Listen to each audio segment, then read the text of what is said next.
Now, when it comes to fighting games, balance is not easy. Some people might think it's as simple as raise Vega's speed stat by 5 points, lower his strength stat by 5 points, done. But you have to consider R5 strength points as valuable to Vega as 5 speed points, and it also extends outside the realm of stats. It also crosses over into hitboxes. So now you have to take the character's shape into account. Sure, you can fudge the hitboxes to balance it out, but if you fudge too far, you risk anybody playing against Vega making mistakes because now his hitbox is counterintuitive. So even if you clearly hit him, it doesn't register because you didn't touch hitboxes.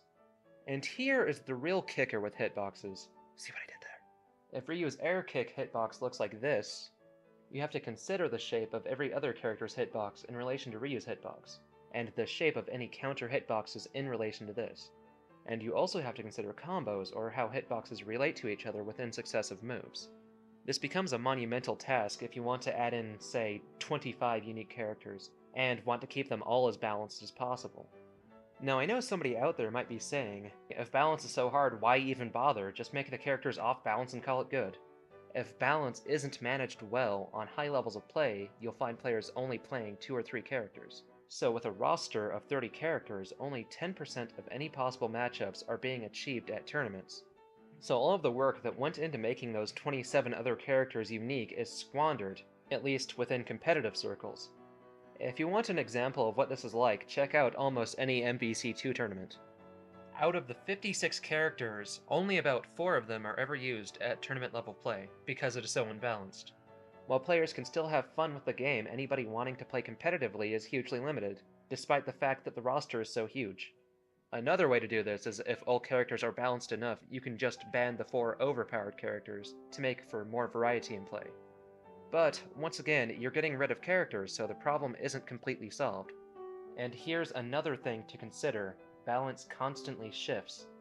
Some characters are better suited to lower level play than they are higher level play. New players might consider Balrog difficult to use, but once they get better at execution and race through the mid to top levels of play, Balrog becomes a better choice. His strengths are more apparent at higher levels of play. Also, when a developer releases a game, they have no idea what kinds of things the players are going to discover within the mechanics over the course of the game's lifetime. Take T-Hawk, for instance. He was generally considered an underpowered character when he got to the higher levels of play, and then, over the course of 10 years, players made discoveries and realized that he's actually one of the better characters to choose. So, as you can see, balance is not a constant thing. However, there are elegant solutions to help games stay balanced despite all of these challenges. Handicap options. If the community as a whole decides that a character is overpowered or underpowered, they can raise or lower the stats accordingly with a handicap. As a developer, it is difficult to quantify how much power a character has exactly, especially when hitboxes and all of that junk is involved. But if you can get every character pretty close, and throw a handicap system in for adaptability, you won't have to worry about tournaments cutting your roster, or players accusing certain characters of being vastly overpowered. I do recognize that some of the problems I outlined are only problems at higher levels of play, so the vast majority of any given audience is likely not going to experience any potential balance problems unless they are huge ones. However, keeping a game balanced is considered a good thing in most circles. Well, I'm getting close to my self-imposed time limit, and my health bar is lower than my opponent's, so in case you got comboed into a dizzy state and missed most of this video, here's our quest log.